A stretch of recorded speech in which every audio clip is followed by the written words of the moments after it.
Buenas tardes a todos y a todas. Que el Señor les bendiga. En esta tarde he escogido este tema porque me pareció muy interesante que ahora a final de este año podamos recordar cómo el Señor nos ha guiado a través de este movimiento, la bondad de Dios, su amor tan grande por cada uno de nosotros.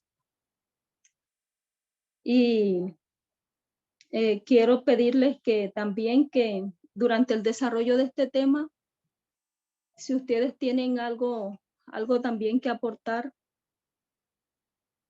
¿verdad? Que de pronto, o sea, yo tomé lo que me parecía más, lo que me impresionaba, lo que más me impresionaba. Entonces, bueno, el tema es repasando la línea de restauración. Y quiero hablar un poquito de las líneas, porque nuestra seguridad en este movimiento depende del conocimiento y la confianza que nosotros tengamos en las líneas de reforma. Porque las líneas de reforma tienen implicaciones, ¿verdad? Parece simple, ¿verdad? Cuando las estudiamos. Parecen simples, pero cuando nosotros consideramos las implicaciones, vemos la complejidad, ¿verdad? Y se convierte en un asunto muy difícil de aceptar, porque requiere un cambio de mentalidad y un cambio de comportamiento.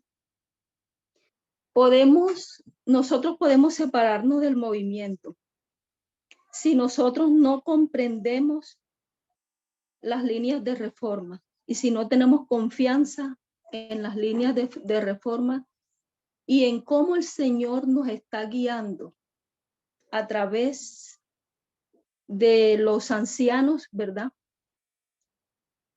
Y a través de los mensajes que el Señor nos está enviando.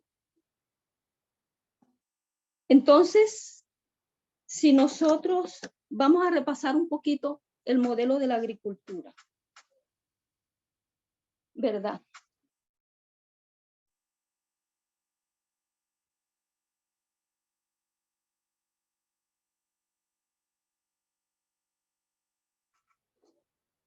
Empezamos con arado,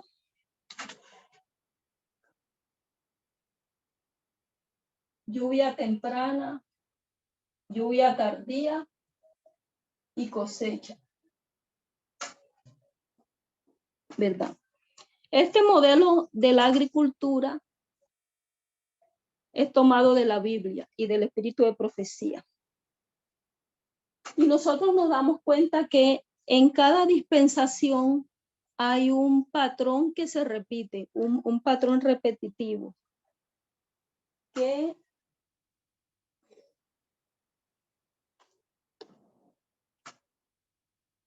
como por ejemplo así.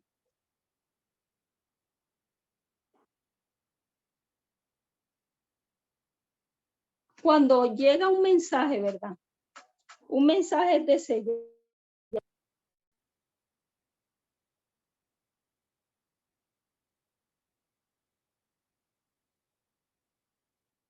Probados en el mensaje, ¿verdad?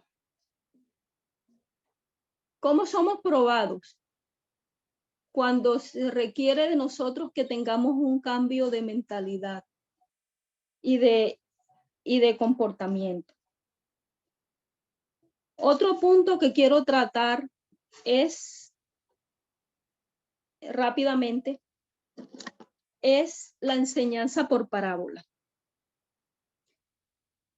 La enseñanza por medio de las parábolas, nosotros podemos ver que lo natural explica lo espiritual.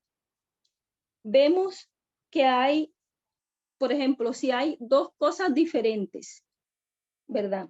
O dos historias diferentes una historia que nosotros podemos comprender, que nosotros entendamos, que nosotros conozcamos. Entonces eso puede...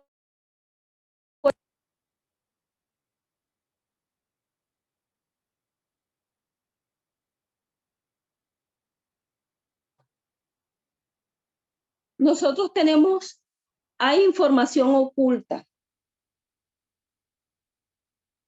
que solo puede ser extraída usando parábolas. Información que no vemos, que no podemos ver a simple vista, sino que hay que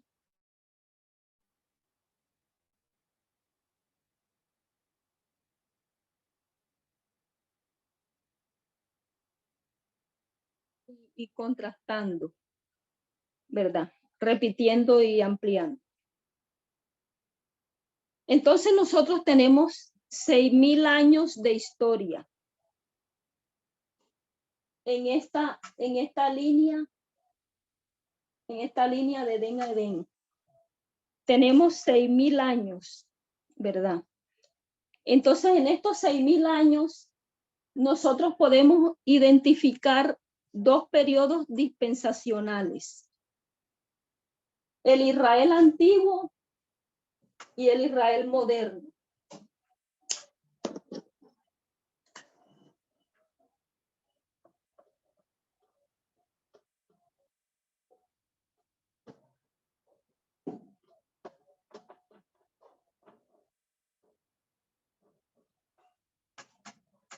El Israel antiguo y el Israel moderno.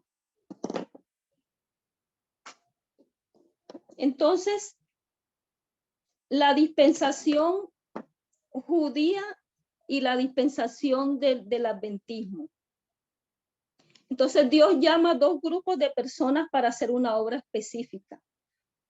El Israel antiguo está relacionado con la primera venida de Cristo, con el primer advenimiento, y el Israel moderno relacionado con el segundo.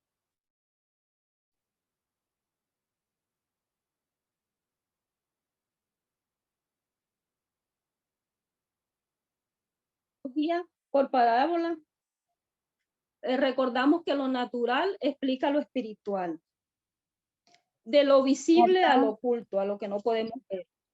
Martica, disculpa, Sí. mira que se te está yendo el audio, se te va por momentos y no te escuchamos.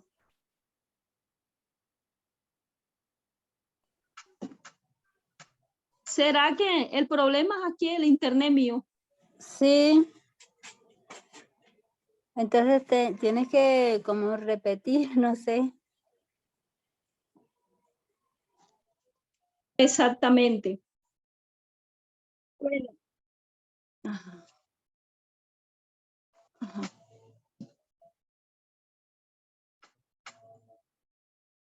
Bueno, yo estaba hablando sobre la enseñanza por parábolas, para no empezar desde el principio, o sea, lo más... El Señor la enseñanza por parábola es de lo literal a lo espiritual. Y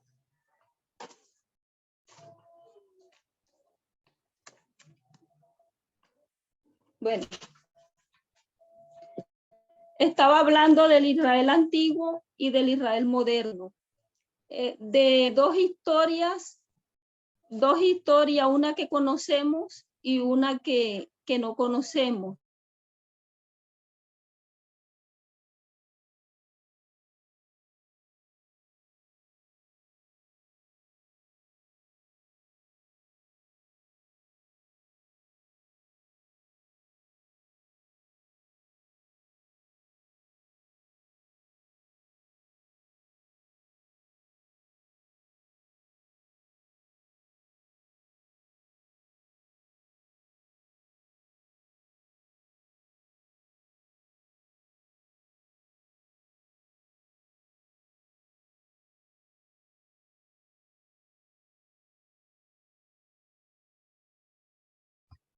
Parece que otra vez se cayó el internet de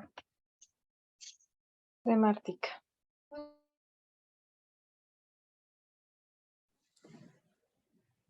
Es que allá el internet es pésimo.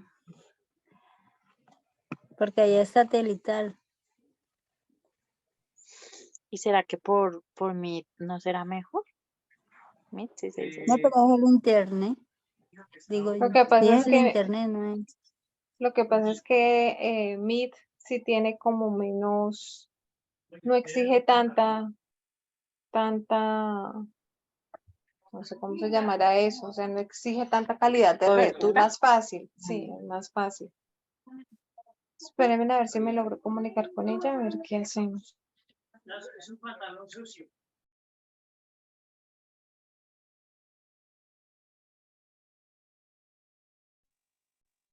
Pido disculpas. No te Pido preocupes, disculpas Martica. porque la hija mía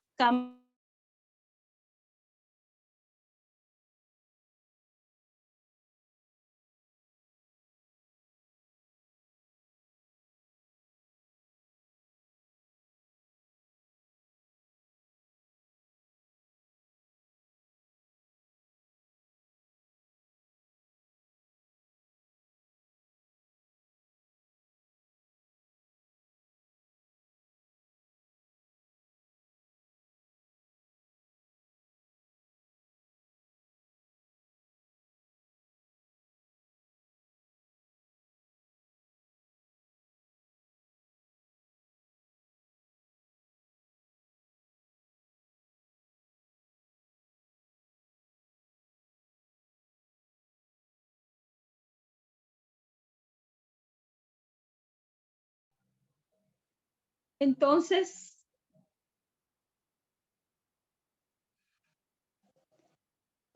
quería explicar otra vez lo de que me impresionó mucho, lo de las curvas parabólicas, porque cuando yo estudiaba, yo recuerdo eso.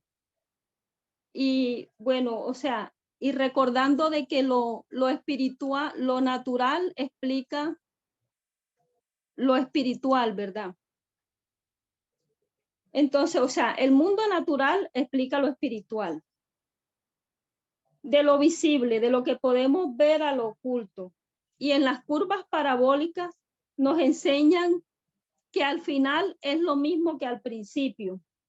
O sea, como tú quieras lanzar la pelota, la velocidad que la lances, el final va a ser igual al principio. Este fenómeno natural nos está enseñando que el final es lo mismo que al principio. Y Dios creó este mundo bueno en gran manera.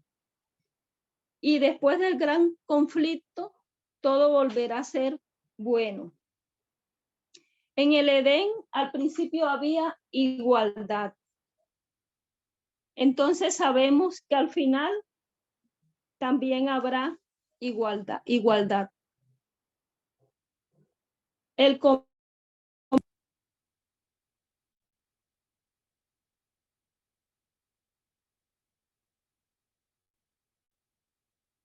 En el cielo, ¿verdad? El pecado empezó en el cielo.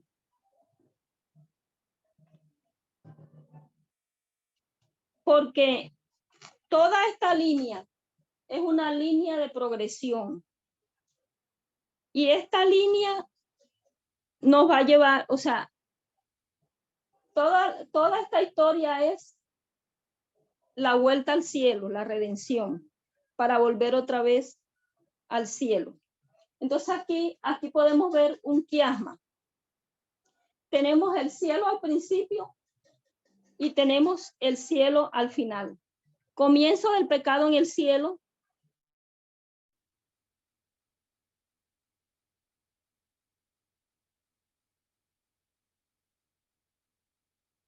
En el cielo tendrá su finalización completa en el cielo.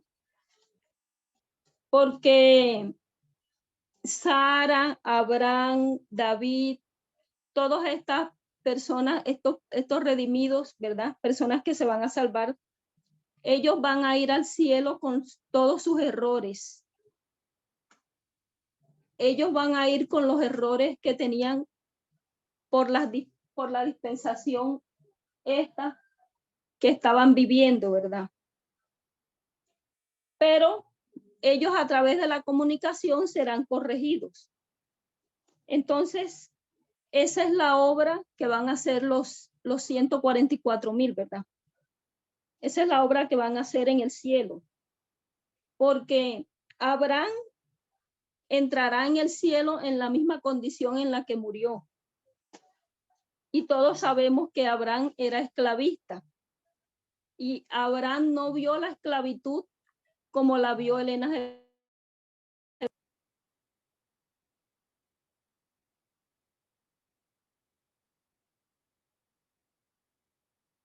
Entonces,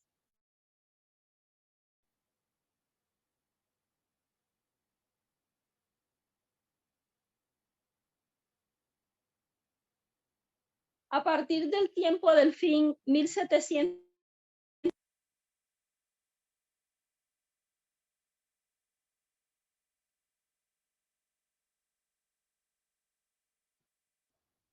y esto acontece en forma de quiasma. Por ejemplo, tenemos aquí el pecado de Eva, ¿verdad? Eva.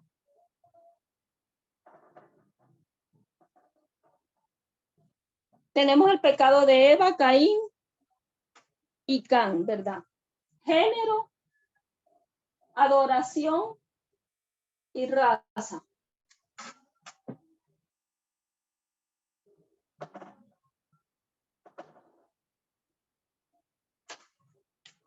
Entonces,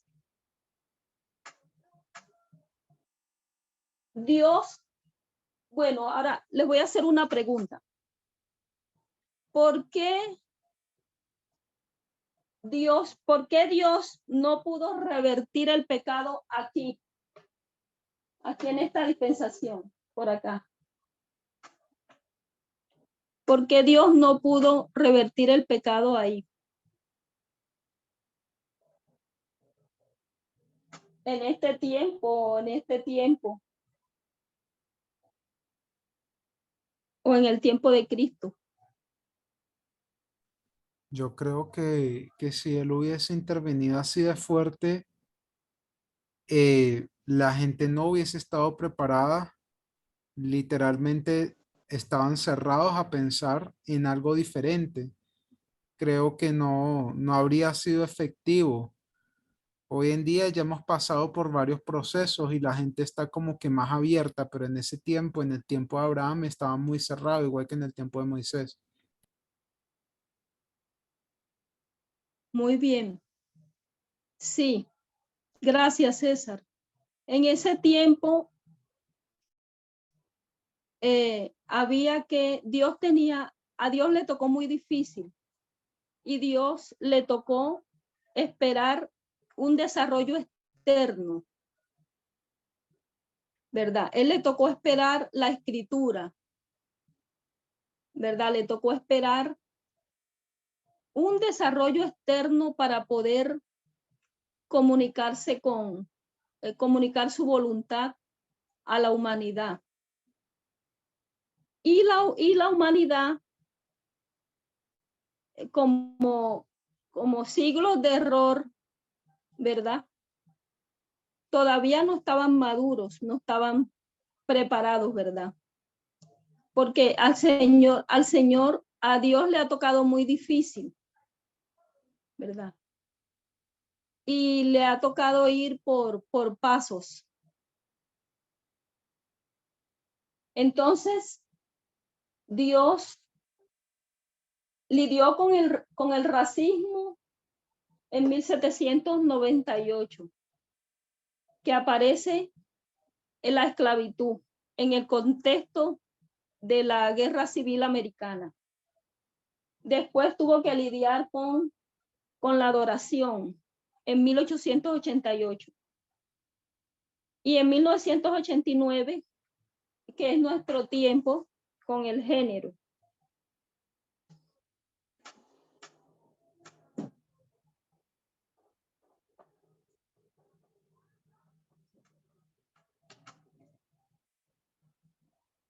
Entonces, Elena G. de White, ella expresa la esclavitud en su lenguaje. Ella lo describe como una maldad indescriptible. Ella describe la esclavitud como un mal inexcusable. Abraham era esclavista, ¿verdad? En cambio, Elena G. de White odiaba la esclavitud, despreciaba la esclavitud, la odiaba. Elena G. de White no veía el sexismo como lo vemos nosotros, como lo vemos nosotros ahora. Entonces, ella lo veía oscuramente. Entonces, nosotros al leer los escritos de ella, tenemos que comprender esa parte. En Génesis 9:25, si alguien puede, por favor, solo voy a leer los 2 citas. Génesis 9:25 es una cita. Si alguien la tiene, que por favor puede leerla.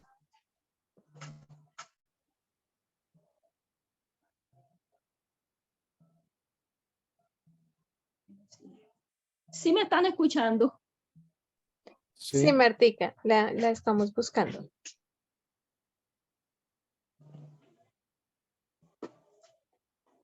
Si no lo encuentran, ya lo tengo yo. Acá lo tengo.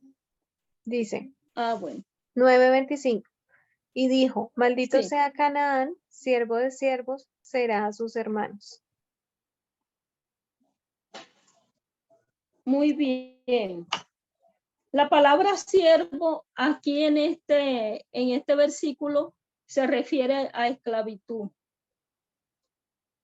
Y Génesis 9:25 es el primer versículo en la Biblia que expresa la esclavitud sistematizada. Y en Patriarcas y Profetas, la página 181, Elena G. de White describe esta maldición. Ella la describe como una maldición profética, ¿verdad? Porque tenemos aquí 3 maldiciones, ¿verdad? La de Eva, la de Caín y la de Can. Entonces ella describe una maldición, esta maldición la describe como una maldición profética, porque es algo que no va a ocurrir inmediatamente, ¿verdad? ¿Qué es una profecía?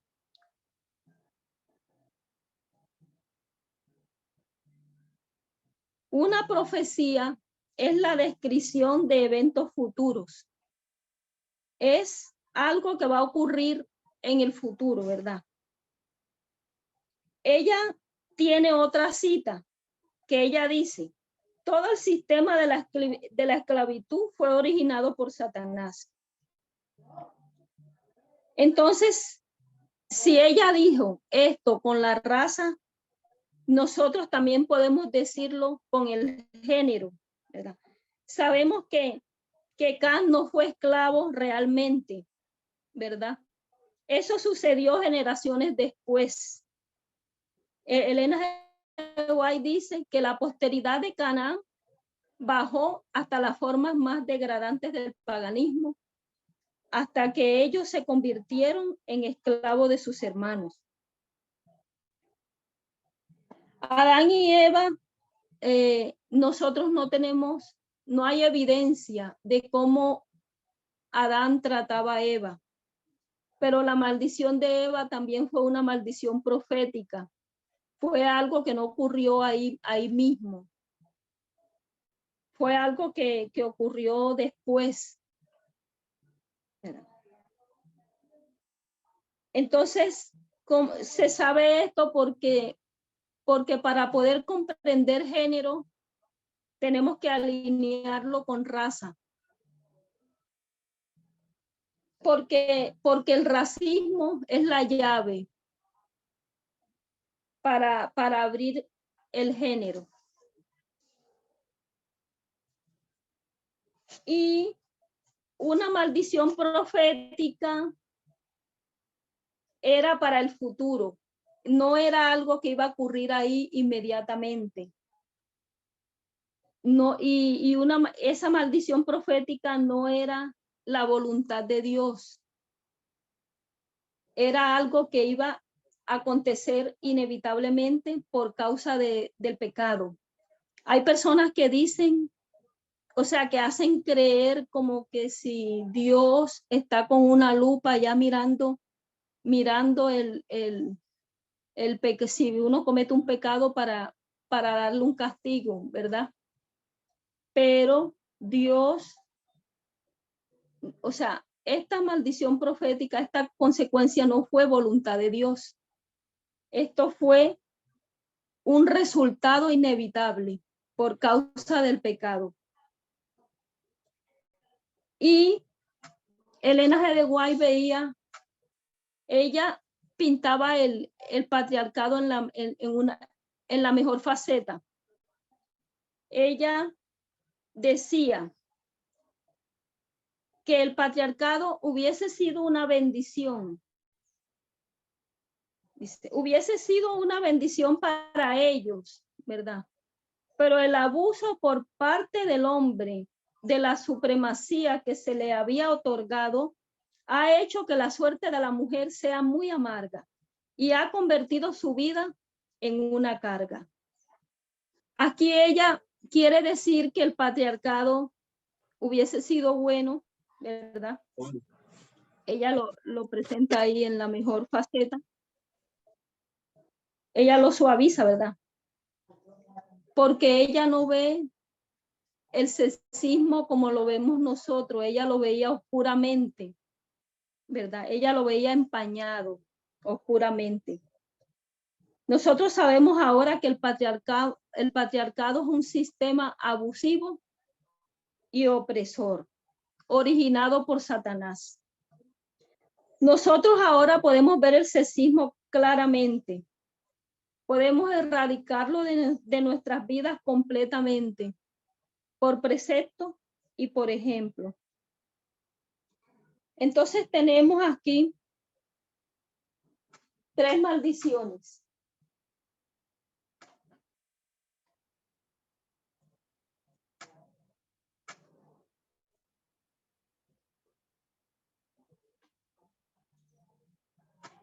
Y nosotros sabemos de los 10 mandamientos, ¿cierto?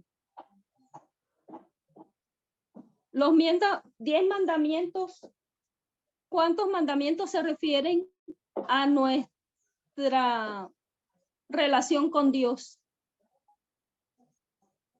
4. 6. 4, ¿cierto? Con Dios 4. 4. Con Dios. Y 6 con la humanidad, ¿verdad? Nuestra relación con el prójimo, con la humanidad.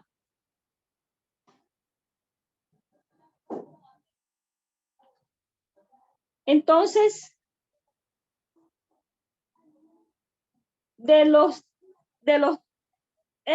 esta maldición fue originada por Satanás para borrar la imagen de Dios en el hombre. Porque la adoración la suplantó por la falsa adoración. Y la humanidad se fue degradando, ¿verdad? Por el racismo y el sexismo.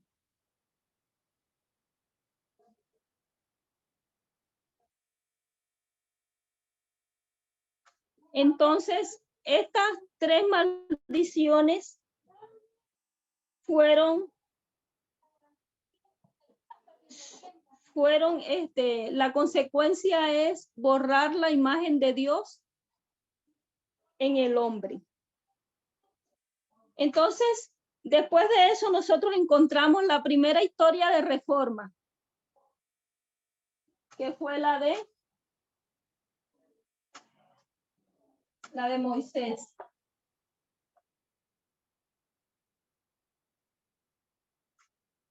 Y la segunda historia de reforma fue la de Cristo, ¿verdad? Entonces, Jesús quiso deshacer los pecados equivocados de los judíos. Eran siglos de error. Y Cristo intentó revertir toda esta cantidad de siglos de error, ¿verdad? De la historia de Moisés y la de Babilonia, pero como lo dijo César, ¿verdad? Dios no actúa así violentamente, Dios espera. Dios espera desarrollo externo y espera que el mundo esté maduro, ¿verdad? Todo empieza pequeño y después se desarrolla. Entonces, en 1798, Dios intenta revertir toda esa cantidad de error y de pensamiento equivocado. Esta es la mayor prueba que jamás ha sido dada al pueblo de Dios. Es una prueba grande que se le ha dado al pueblo de Dios. Revertir toda esta ola de mal que invadió el mundo. Hay una cita que es la segunda cita que vamos a buscar. No sé, en inglés es, lo que pasa es que no sé bien la cita porque dice PRT, 4 de febrero, 1886, párrafo 1. Pero yo la busqué en el deseado de toda la gente, en la página 713, párrafo 2. Ahí está la cita. Si alguien la tiene, la puede leer. Y si no, me toca leerla. ¿Cuál libro, Marta? Deseado de toda la gente, página 713, párrafo 2. 713, párrafo 2. A ver. ¿En español? Sí, en español. Ah, sí, ya. Esto de que al principio, comienza hacia el principio de la gran controversia. Es el deseado de toda la gente. Ese es Sí. el 1, pero El ya dice El Calvario. capítulo, Marta, el capítulo. Ah, ok. El Comienza capítulo así, es el Calvario. pero no sucederá así. Cuando la gran controversia termine, es así. Comienza así, Marta, la cita. No, comienza. El Señor de Gloria estaba muriendo en rescate por la familia humana. El Calvario, la página 713. Es los últimos capítulos.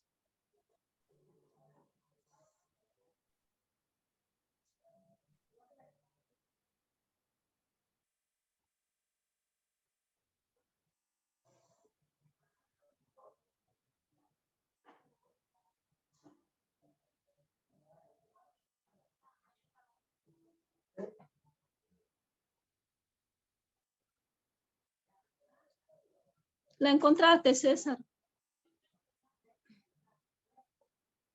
No, yo creo que la paginación aquí está diferente. Yo creo, ¿la tomaste del libro físico o del digital? Sí, yo la tomé de este libro físico. Ah, ya, claro. Sí, es diferente. Sí. Bueno, entonces me toca leerla. Esta la dice, el Señor de Gloria estaba muriendo en rescate por la familia humana al entregar su preciosa vida. Cristo no fue sostenido por un gozo triunfante. Todo era lobreguez, opresiva. No era el temor de la muerte lo que le agobiaba. No era el dolor ni la ignominia de la cruz lo que le causaba agonía inefable. Cristo era el príncipe de los dolientes, pero su sufrimiento provenía del sentimiento de la malignidad del pecado. Voy a leerlo otra vez. Pero su sufrimiento provenía del sentimiento de la malignidad del pecado, del conocimiento de que por la familiaridad con el mal, el hombre se había vuelto ciego a su enormidad. Ese es el punto que la anciana 3 trata ahí. Entonces, dice que lo que le causó la muerte a Jesús no fue el dolor físico, sino fue el horror y la desesperación, porque él comprendió la malignidad del pecado, y esto le causó horror y esto le causó que su corazón se quebrantara.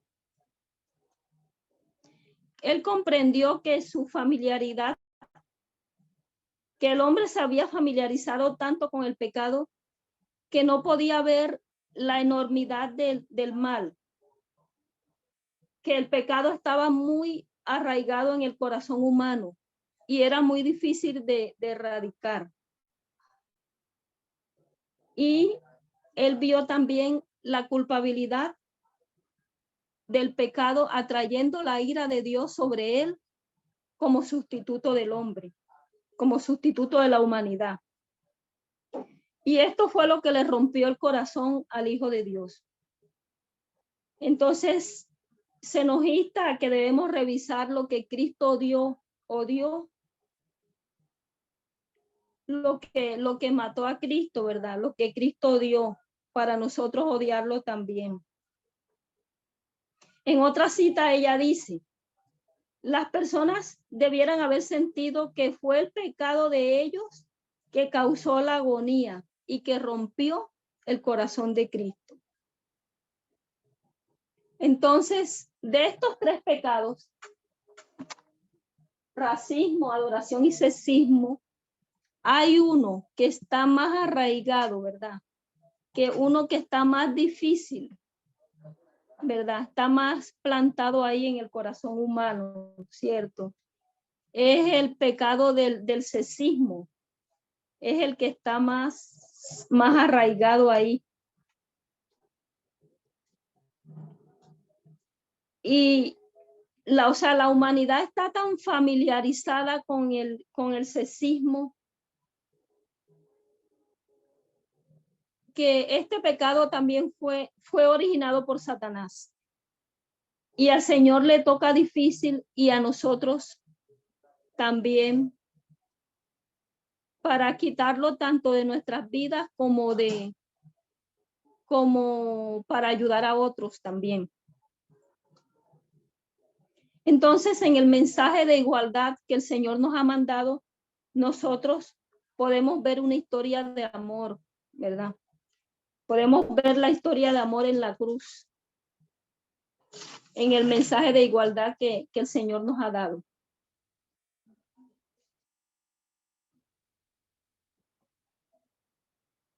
Entonces, todo este mal debe ser revertido a partir de aquí. Y ahora, en nuestro tiempo, en nuestro tiempo desde 1989,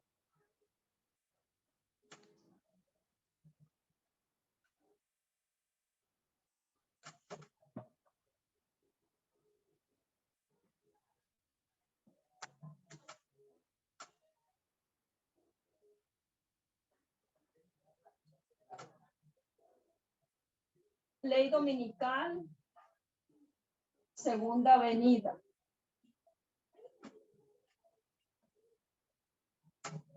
Entonces, hasta la segunda venida nosotros vamos a encontrar que el pecado va a ser removido completamente en el planeta. Y en la línea, en nuestra línea,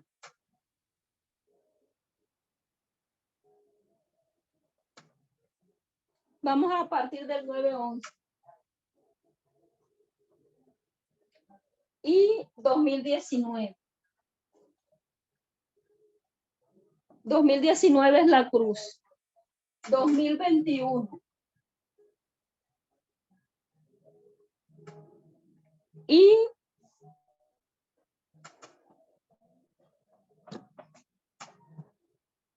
aquí ley dominical. ¿Dónde nos encontramos nosotros?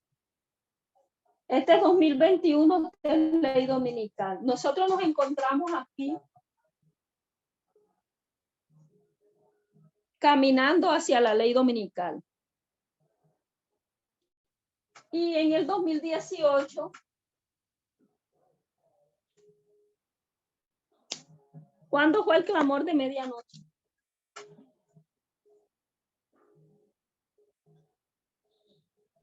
En octubre.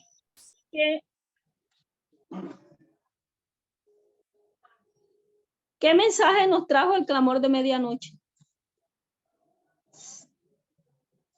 Igualdad. El mensaje de igualdad. ¿Y qué más? Dos fuentes de información. Las dos fuentes de información.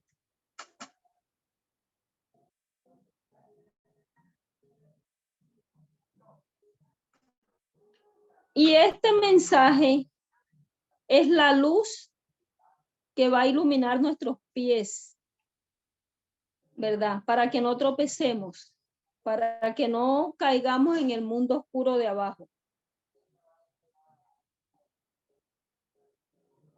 Entonces, vamos a ver las dos corrientes de información y el mensaje de igualdad, ¿verdad? Y vamos a ver el etos de la izquierda y el etos de la derecha.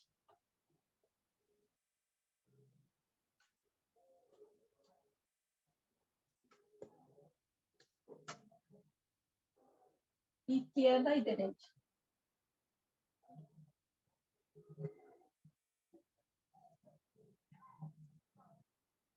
Entonces, la izquierda es la fuente de información que prioriza la igualdad antes que la libertad. En esta parte, en la izquierda es más importante la igualdad.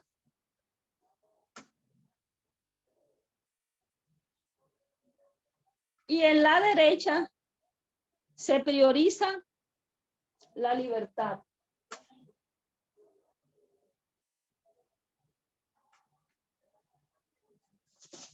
Entonces, ¿quién me puede definir qué es la igualdad?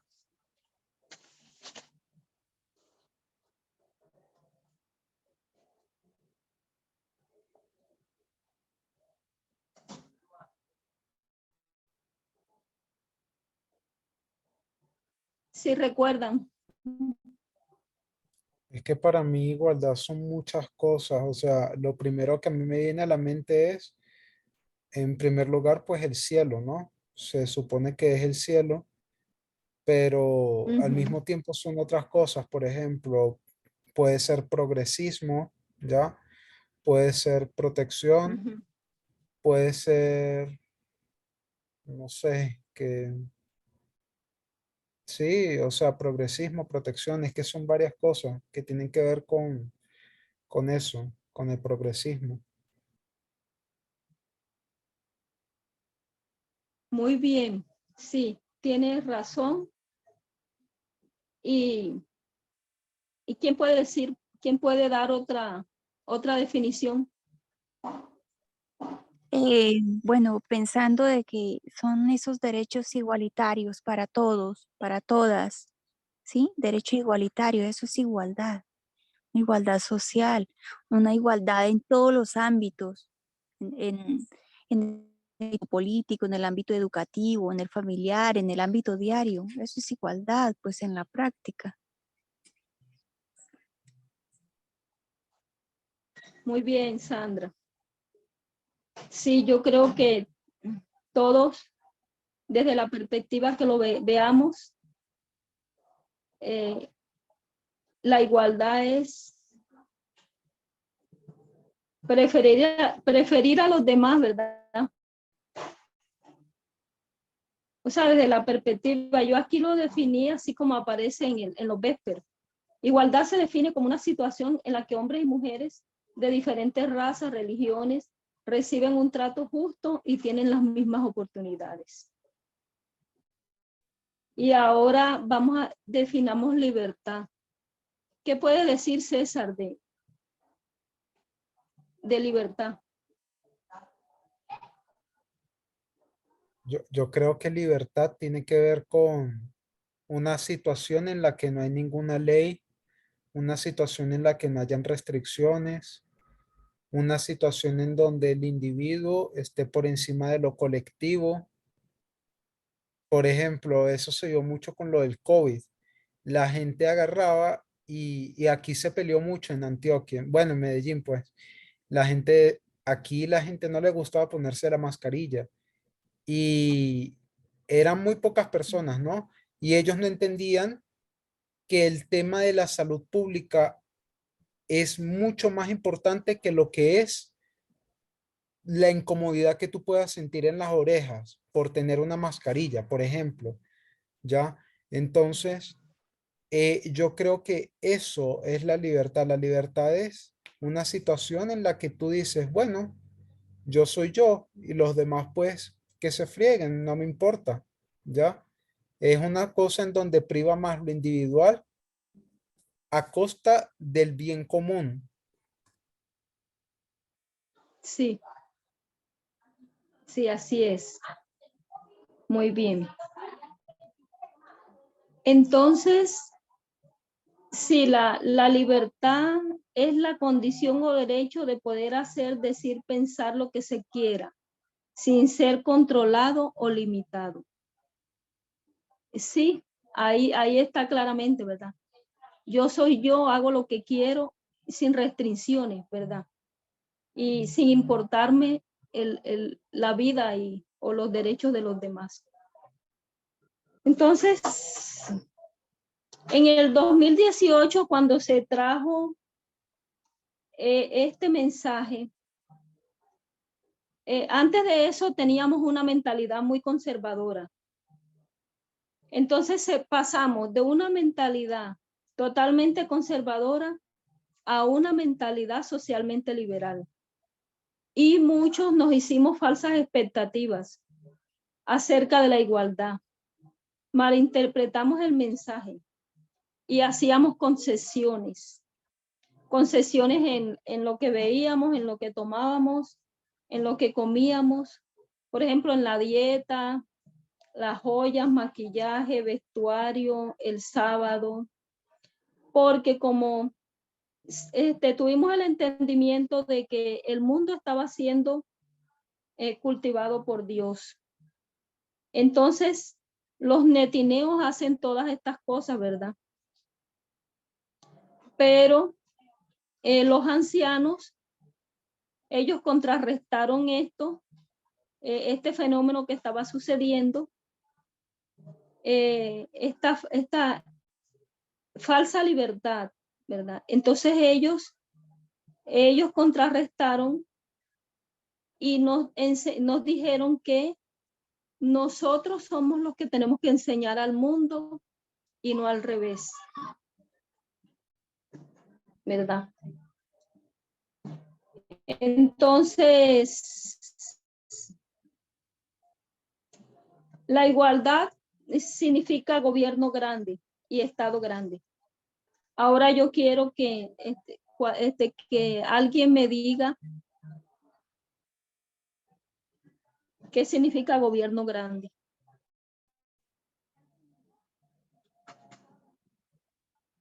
Donde se le dan las oportunidades a todas las personas donde se le garantizan los derechos de salud, educación, recreación, trabajo a las personas,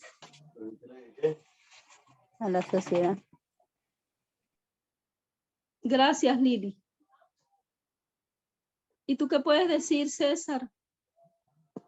¿De qué? ¿De un estado grande, de un gobierno grande o del pequeño? Sí. Del grande y del pequeño también.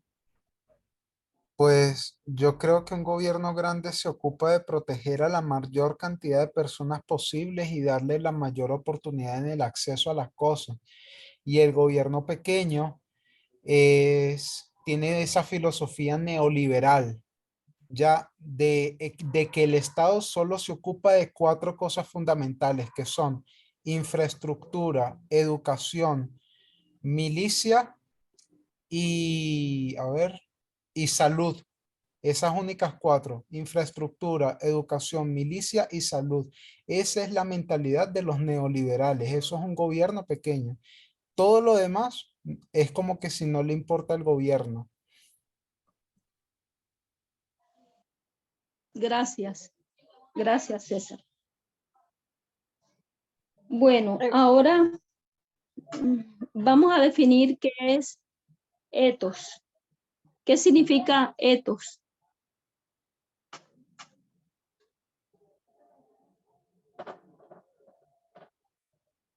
Carácter. ¿Quién me puede decir? Sí. Resumido, sí. Carácter.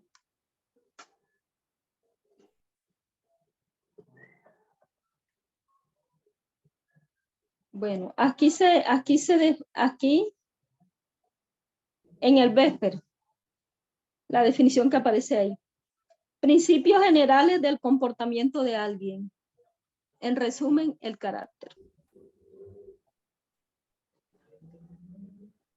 Bueno, cuando hay necesidad de igualdad para una porción de la sociedad que ha sido oprimida, cuando la libertad y la igualdad chocan. Esa es la lucha que se está librando en el corazón de la guerra cultural. ¿Verdad? Estamos en una guerra cultural y hay muchos casos en la Corte Suprema que han demostrado esto, ¿verdad? Que estamos en una guerra cultural. Entonces, la lucha de la guerra cultural es la prueba de la ley dominical.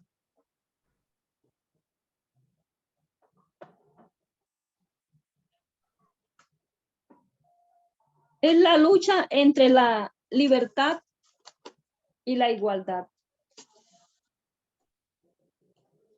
Entonces, en Génesis 2, 8 y 9, nosotros encontramos, volviendo otra vez al Edén, necesitamos saber qué era el Edén en el contexto del sexismo, ¿verdad? Jehová Dios plantó un huerto en el Edén y puso al hombre que había creado. ¿Y qué le dijo Dios? ¿Qué les dijo Dios? De todo árbol del huerto podrás comer. Podrás comer libremente, ¿verdad? O sea que Dios colocó un principio en el Edén, ¿verdad? ¿Alguien va a decir algo? Ah, no. No, nada, tenía el micrófono abierto, perdón. Ah, bueno. Entonces Dios puso el principio de la libertad, pero la libertad fue, Dios puso también el principio de la libertad en el Edén, ¿cierto? La libertad fue corrompida así como en el cielo. Pero había otro árbol, ¿verdad? Que el Señor dijo, de la ciencia del bien y del mal, que el Señor dijo que si de él comieres, ciertamente morirás, ¿verdad? Había libertad, pero también había una restricción. Por otro lado, Satanás estaba haciendo planes, ¿verdad? Para provocar la caída de la pareja, de la primera pareja. Adán y Eva eligieron la libertad, porque Dios les dio libre albedrío. Ellos podían elegir a quién iban a servir. Pero el daño causado por su elección no fue directo. Perjudicamos a otro, le causamos daño cuando elegimos, o sea, cuando nosotros elegimos la libertad. Y Adán y Eva eligieron la libertad a pesar de que perjudicaba a otros seres vivos. Adán y Eva, ellos fueron informados. Ellos se les informó acerca de ese enemigo peligroso. Se les dio la información acerca de la rebelión y la caída de Satanás. Y se les dijo las consecuencias si ellos fallaban la prueba. Entonces, cuando ellos decidieron comer del árbol de la ciencia del bien y del mal, empezó el pecado aquí en la tierra. La humanidad cae. Y ellos sabían que si hacían eso, que si fallaban la prueba, las otras cosas vivas comenzarían a morir. Y sabemos que en el Espíritu de Profecía dice que cuando Adán vio que las hojas de los árboles se estaban madurando, se estaban secando y caían, eso a él lo mantenía abrumado, lo abrumaba, ¿verdad? Marta, Entonces, y también cuando, sí, y también cuando él vio que asesinaron el primer animalito, también eso le causó a él mucha tristeza. sí, sí. Adán y Eva vivían muy abrumados, porque ellos sabían que el pecado, por su pecado, era toda esa consecuencia. Ellos sabían que el pecado de Satanás no solamente lo había afectado a él, lo había hecho perder a él, sino que también se perdieron la tercera parte de los ángeles que él ministraba.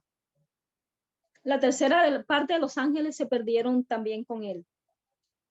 Entonces Satanás trae un etos en el Edén, ¿verdad? Él les dice, el mal no sucederá, no morirás, le dice. Entonces el mal es este gobierno de izquierda, es este gran gobierno que restringe tus libertades. En el cielo hubo una campaña electoral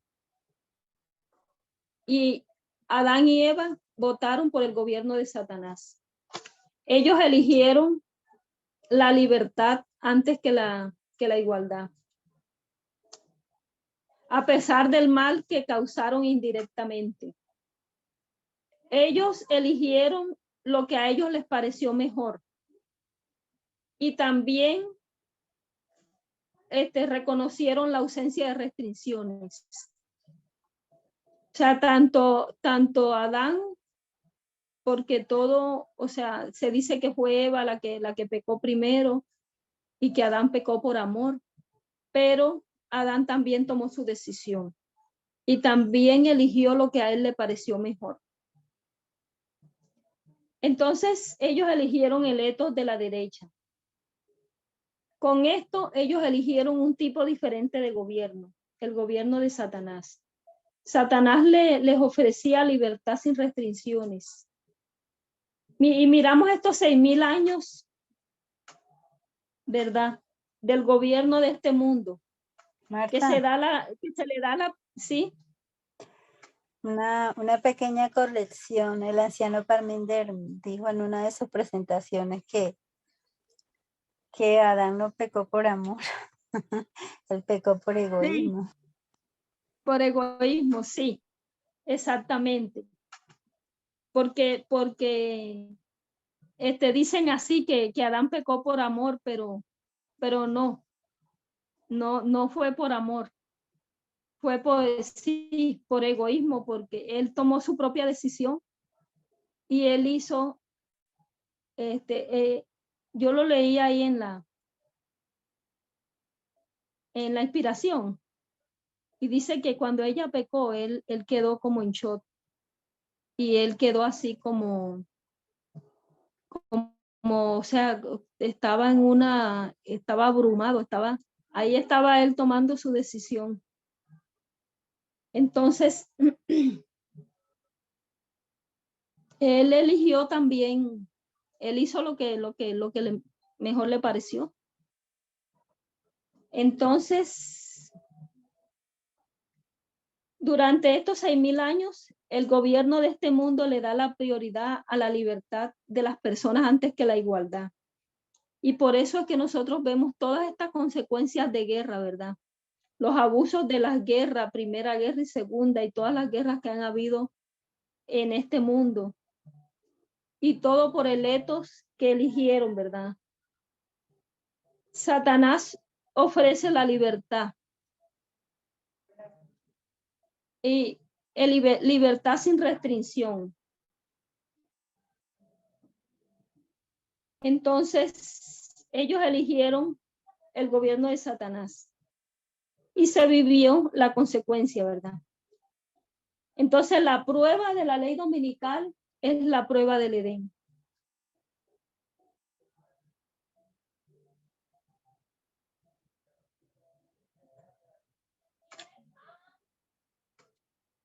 Entonces, cuando enseñemos a Abraham de la igualdad de género después de la segunda venida, les vamos a explicar los etos que lucharon en el principio, en el cielo antes del Edén, ¿verdad? Los etos que lucharon entre sí, ¿verdad? En el principio. Las personas no están dispuestas a ver la igualdad, porque la igualdad